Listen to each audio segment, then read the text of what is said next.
protests in Chile took on a different stage on Friday, as all major highways in the metropolitan region of Santiago are being blocked by truckers, cab drivers, and regular citizens.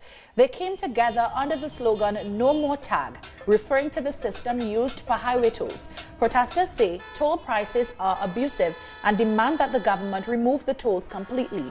While this protest was called for earlier in the week, the high number of drivers who joined together surprised everyone. This is just the latest expression of civil disobedience by the Chilean people, as massive protests have been ongoing for 8 days straight. The United Nations has announced it will send a mission to Chile to investigate human rights violations at the hands of security forces. The announcement was made this week by the UN Human Rights Chief and former President of Chile, Michelle Bachelet. Official numbers say at least 16 people have died during the massive protests, as there are growing allegations of murders, illegal detentions, torture, and even reports of citizens being crucified inside military bases. During the visit, the team will seek to meet with government officials, civil society representatives, victims, the National Human Rights Institution, and other stakeholders to collect first-hand information on the events. And in conjunction with our regional office in South America, which is based in Santiago, the team will look into the root causes of the protests as well, including issues relating to the enjoyment of economic and social rights in Chile. We can't confirm that figure, but we have received those reports. We have received reports that 18 people have died, including a 4-year-old child. The circumstances are unclear. And we've received reports that 582 people have been wounded, of which 295 by live ammunition. So the National Human Rights Institution has also been, following these cases very closely, and they have indicated, although we have not independently verified, that in at least 5 of these deaths there was involvement by security forces. So during our mission, we will be looking into these reports very closely. Now, on Thursday, thousands of people got together in community assemblies known as cabildos to discuss the future of the country. And as the death toll climbs, President Sebastián Piñera fails to regain control. These are students, scholars, and workers from the University of Chile. They are debating their role in civil disobedience and the start of a new era. This is one of the cabildos called by social movements to debate solutions to the crisis. I think we will have to learn as a people. We have the will to learn and move forward in building a new country. This is part of a new road that the University of Chile is helping build, just like our constitution, which is a relic of the Pinochet era. So are our bylaws. All by himself, the president now tries to materialize the economic measures he announced on Tuesday, and which, just 1 week ago, he considered to be absurd.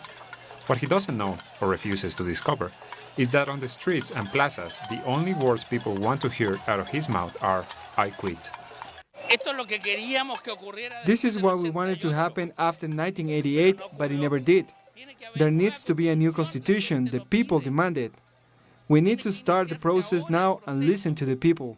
For 4 years they have talked about the people, the citizen, the consumer, but everyone has come together against their lies, and I think that's incredible. Students and scholars who specialize in human rights at the University of Chile set up a legal defense group, as they anticipate that state terrorism will increase. This bullet, found near the Students' Union, is part of mounting evidence. We have a specific case of a person who was missing for 4 days. In the case of torture, we have found different cases in which citizens have been attacked with the goal of injuring them or punishing them. Meanwhile, the number of victims as well as people's anger continued to rise. In this military base, a girl was crucified, but neighbors remained steadfast in their fight. Hospitals and clinics have been overflowing with injured, especially people who got hit with rubber bullets or were attacked by police. They are firing at people's faces. These attacks are not meant to safeguard public order. Police and military have the goal of injuring or even killing people. Every day, doctors ratify the growing number of murders, injured, and of signs of torture. In emergency services, we have registered 600 people seriously injured after the protests, of which half of them have bullet wounds. These people are protesting peaceful, and yet this is their response. But what's worse is that their injuries are permanent, as at least 50 were left blind after being shot.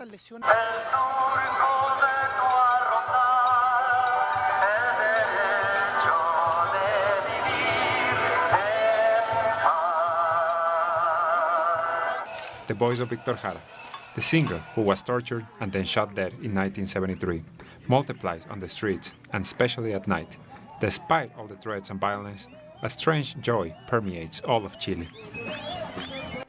In other news, Ecuador's umbrella indigenous organization has called on citizens to join a people's parliament to discuss the new economic measures. This comes after a recent victory by the people of Ecuador following 2 weeks of massive protests to stop the government from increasing fuel prices. Our correspondent, Denise Herrera, has more. Good morning. We are at the CONAIE headquarters in Quito, where a people's parliament will be held. People will discuss the new economic measure after the derogation of the Decree 883. As you can see behind me, Ecuadorian people of different social organizations are coming today to discuss the new economic measures. After a massive mobilizations and demonstrations against the economic measures announced by President Lenin Moreno. It is expected today the organization of the CONAIE and the organization of citizens will be discussing new economic measures in response of the economic measures that the President Lenin Moreno is discussing now with other different sectors. That was our correspondent Denise Herrera with that report. The president of Bolivia, Evo Morales, has officially been re-elected to office with 47.7% of the votes. Thousands of people rallied across Bolivia to celebrate Evo's latest victory. The results were made official on Thursday by the Supreme Electoral Tribunal. The closest runner-up, opposition candidate and former President Carlos Mesa, obtained 36.51% of the votes. As Morales managed to finish the race over 10 points ahead of his rival, there is no need for a runoff vote in accordance with the Constitution.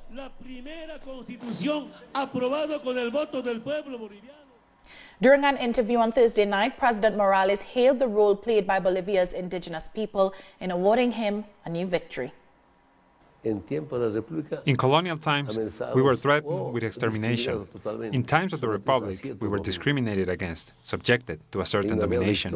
The indigenous movement is a historical asset. And where does our strength come from? From this very movement, from our peasants. That's where we started our political instrument. And now, when the elections came once again last Sunday, October 20th, we were told there's going to be a second round. We're losers. But I said in the evening, the votes are still coming from the indigenous regions. How could we ignore that, as in the past, and repeat history, diminish the vote from the indigenous movement? I mean, I thank all the votes from the city. They serve me. But the indigenous movement vote arrived, and that's when we won by more than 10%. But despite Morales' clear victory and the transparency with which the vote counting was carried out, opposition leader Carlos Mesa said Morales consummated fraud and has called on his supporters to continue taking to the streets. Violent opposition groups have been active since Sunday, setting fires to a number of regional buildings from the Supreme Electoral Court and from the ruling party. The Foreign Minister of Bolivia, Diego Pari, traveled to the United States on Thursday to attend a meeting of the Organization of American States, which has supported the claims of opposition groups in Bolivia and has insisted that the country hold a runoff vote. Telesur's Jorge Gestoso spoke with the Foreign Minister during his visit to Washington. Here's what he had to say. En realidad, las elecciones los ha ganado el presidente Morales. The reality is that elections have been won by President Evo Morales. There is a clear result. The Bolivian constitution establishes two ways for a candidate to be elected president. One is that they obtain 50% of all votes cast, or they must obtain over 40%, with a more than 10-point difference between the first and second place candidates. The different political actors, the candidates, can recognize the result of the audit. However, there is one clear element, the constitutional instance which defines the percentage, which defines the results, which communicates the results of the elections in Bolivia, is the Supreme Electoral Tribunal. If auditors come to accompany the Supreme Electoral Tribunal, it is to verify that the actas have been counted correctly. Well, we want to thank the countries which have made pronouncements today. Suriname, St. Vincent and the Grenadines, Mexico, Nicaragua, countries that demonstrated that we must exercise our sovereignty. Countries which, if we are part of an international organization, we must respect issues which are internal, the matters which are internal to states. In that opportunity, we have solicited the Permanent Council. We have solicited it to tell the OAS, to the member states, to the states which have any doubts regarding our electoral process, that we have developed an electoral process which is transparent, a process which is verifiable, and each of the votes and acts can be verified in a public manner. So we have invited the countries of the OAS, the international organizations, if there are doubts about our process, go to Bolivia. Verify the voting records, one by one, if it's necessary. We have asked that they present evidence. It's an electoral process which is completely transparent. The information is verifiable. In the case of Bolivia, there exists no margin for a fraud to be carried out, or for voting records to be modified. Why is that? Each voting record completed, each voting record from every voting table where up to 300 people can cast their vote, includes the signature, the digital fingerprint of the delegates of the political parties. Every political party has a delegate and can have up to 2 delegates in every voting table. And those voting records, at the time they are being counted, which is a public count, the records are filled out and the signature and the digital fingerprint. That information is sealed in an envelope and sent to the Supreme Electoral Court. And in addition, every one of the delegates takes with them another copy of the voting record. And now with technology, the delegates also take their own picture. When we come back, Venezuela's president is on deck at the 18th summit of the Non-Aligned Movement in Azerbaijan. We'll tell you what this meeting is about after the break.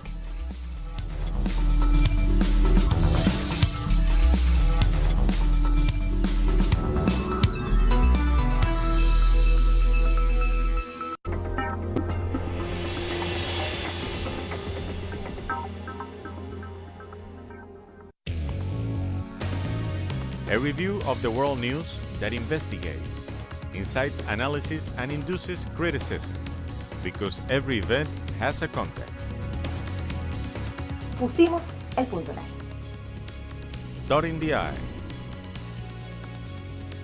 Saturdays, only on Telesur.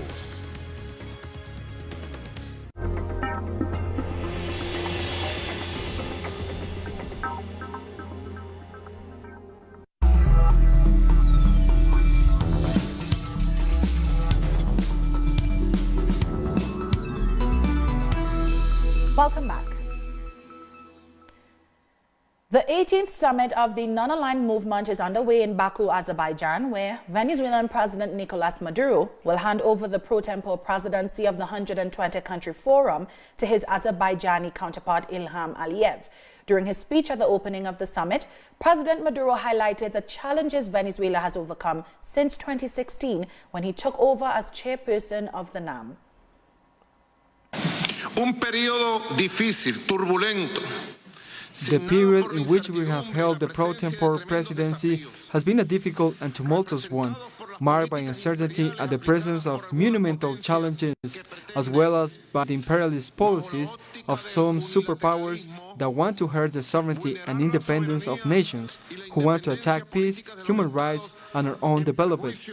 In Venezuela, an example of how bad these aggressions can be is the intervention of hegemonic nations that, by using coercive unilateral sanctions, enforce blockades and threaten military intervention in order to force regime change. But it's Venezuela, a small and peaceful country from where 200 years ago a handful of men and women, led by the liberator Simón Bolívar, set off to seal the independence and freedom of an entire continent.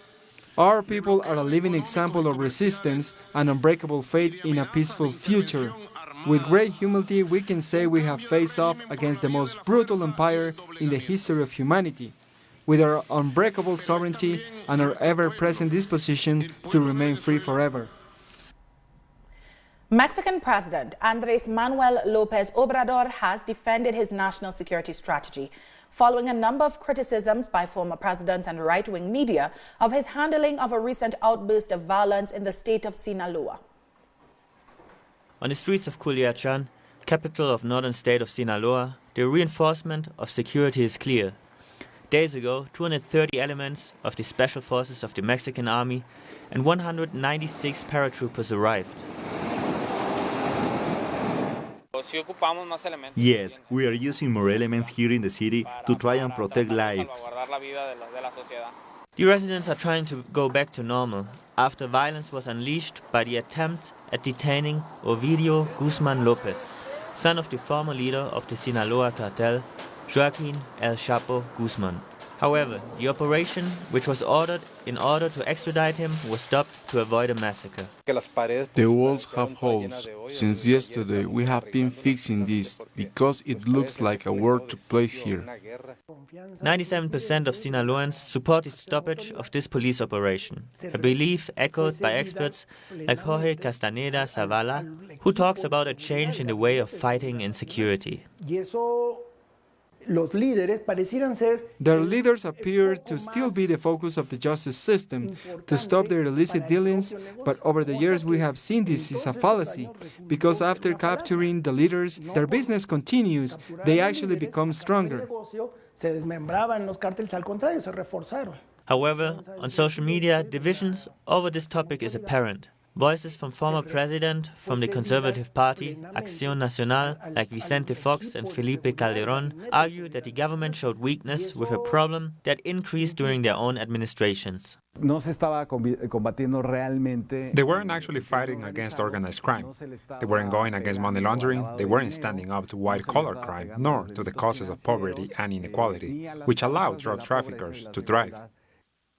President Andrés Manuel López Obrador defended his peaceful strategy and noted that 50% of the deaths during the so-called war against drug trafficking were registered between 2006 and 2012 during the 6-year term of Felipe Calderón.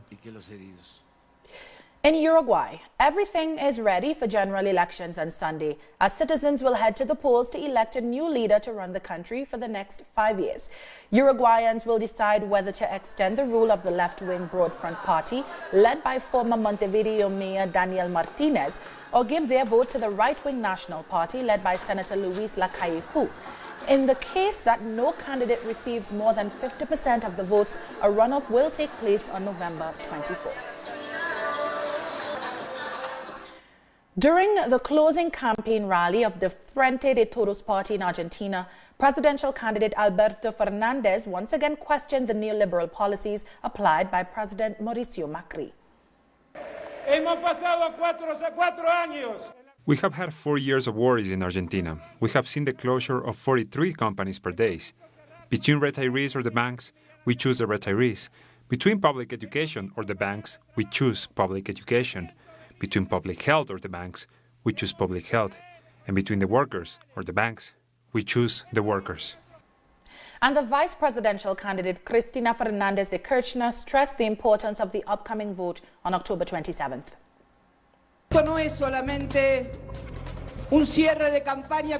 This is not just an event to say empty words so that you vote for us. We are not that. We are here as part of the Frente de Todos because we are men and women who have convictions. We are closing a historic cycle for a country that will never again fall into the hands of neoliberalism.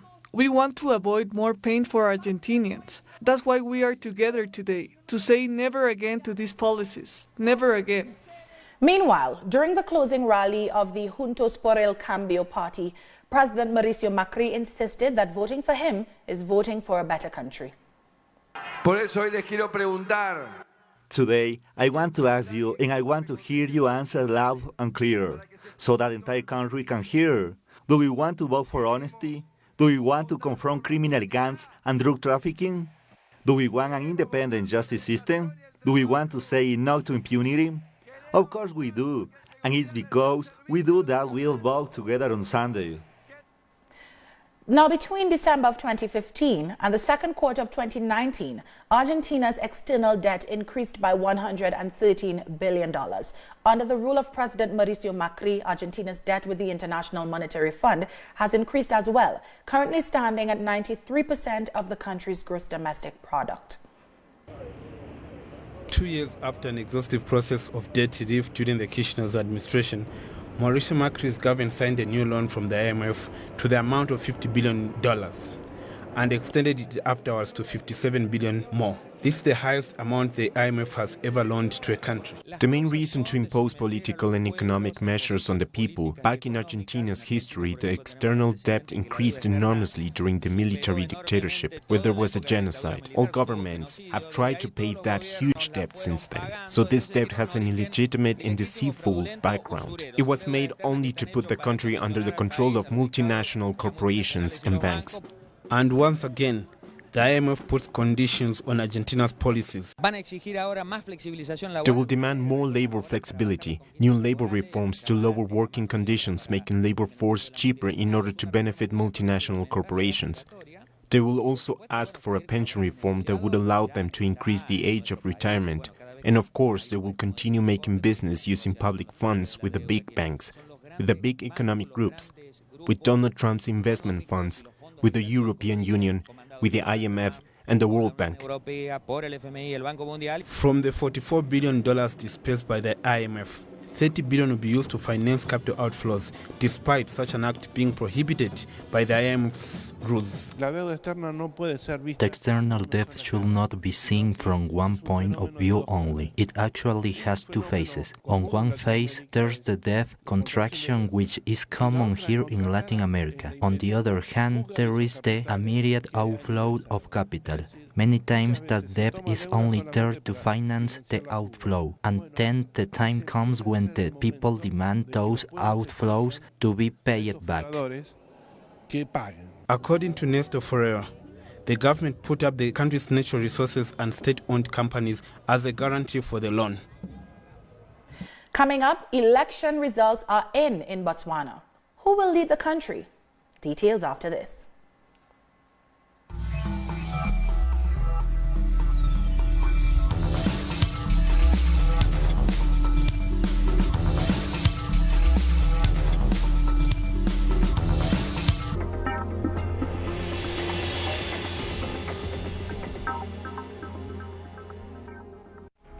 Pakistani journalist Tariq Ali examines the mass media influence promoted by imperialism. Get access to the analysis of the socio-economic and political life of the whole South America on our screen and platform in English. A critical place committed to the truth to determine the major events that transformed the world today. On Monday, only on Telesur.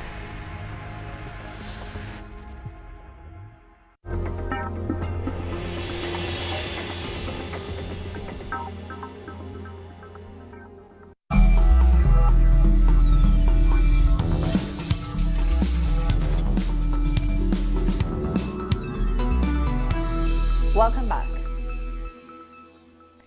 Police in Iraq have used live ammunition to disperse thousands of protesters in Baghdad as anti-government demonstrations resumed after 3 weeks. According to reports, at least 2 people have been killed and more than 360 were injured. Demonstrators are calling on the government to address high unemployment rates, poor public services, and corruption. Around 150 people were killed by security forces in a confrontation at the start of the month. But despite violent attacks by security forces, protesters remain undeterred. In the southern city of Nasiriyah, a number of them broke into the provincial government building and set it on fire. We're not asking for electricity, we're not asking for water. These are legitimate rights which the government should provide. We're calling firstly today for the government to resign and for the constitution to be changed. In a televised address, Iraqi Prime Minister Abdul Mahdi warned that the resignation of government leaders would drag the country into further turmoil. It's a pity to see that many who refuse our calls for reform and use them as an argument for the existence of conspiracies are standing today at the forefront of demands for the resignation of the government without taking responsibility themselves at these levels. The resignation of the government today without providing a constitutional alternative would mean sending the country into chaos. Botswana's President Mokwetsi Masisi has been re-elected after his party secured 51% of seats in parliament. This comes after Wednesday's general elections, as the constitution stipulates the leader of the party with most seats in parliament becomes president. Masisi first became president in 2018 after his predecessor Ian Khama resigned. Since then, the two had a falling out, with Khama in turn supporting the opposition. Botswana's Democratic Party has been in power since the country gained independence from Britain in 1966.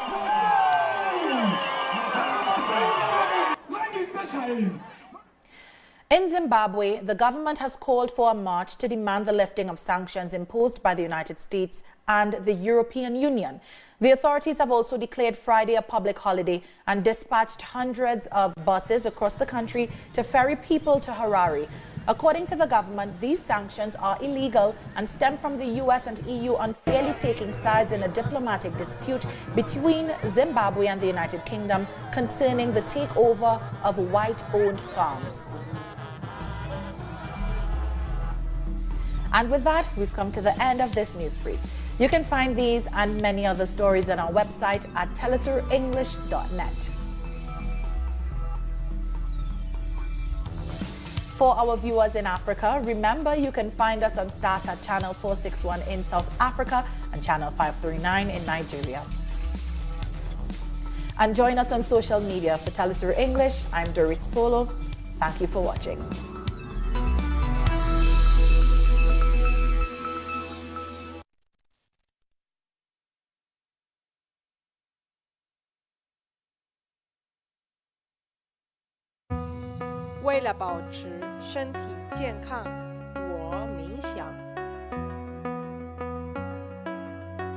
Para mantenerme saludable, yo corro. To keep myself healthy, I study. Για να διατηρηθώ υγιής, τρέφομαι σωστά. Para mantenerme saludable, yo bailo. Para mantenerme saludable, yo purifico mi espíritu a través del cuerpo. ¿Y tú? Get Your Body. Tuesdays, only on Telesur. We are